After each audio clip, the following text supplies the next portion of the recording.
Right. Do you see yourself having an advocacy role?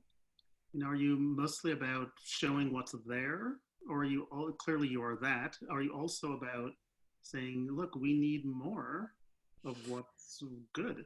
Yeah, no, that's a great question. And absolutely, we are advocates for within this space. I think that I hope that we bring the data that can support arguments for what we need and how this work should develop.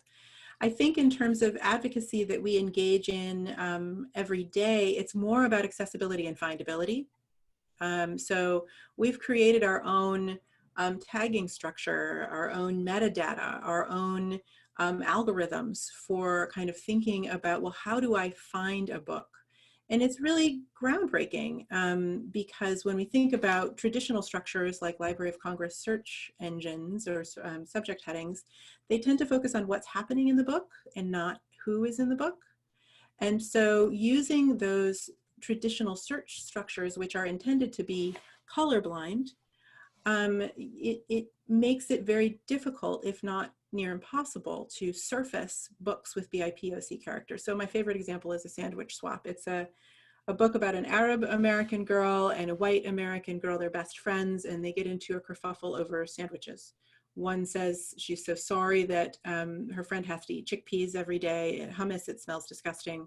The other says, well, I always thought mashed peanuts was a gross idea. And it devolves into the whole school getting into a food fight, essentially, that gets resolved in the end. The Library of Congress subject headings are sandwiches and toleration. Whatever that is. Whatever that is.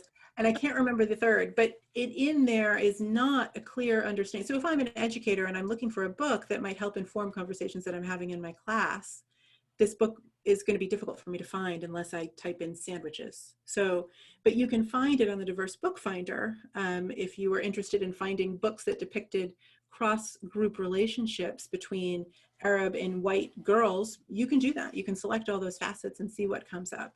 So our advocacy right now is in as Annie mentioned, the part of that, kind of a conversation with publishers and book distributors and ebooks to think about how can you make these books findable? What are the languages that you can use that fit the needs of those who are looking for those books?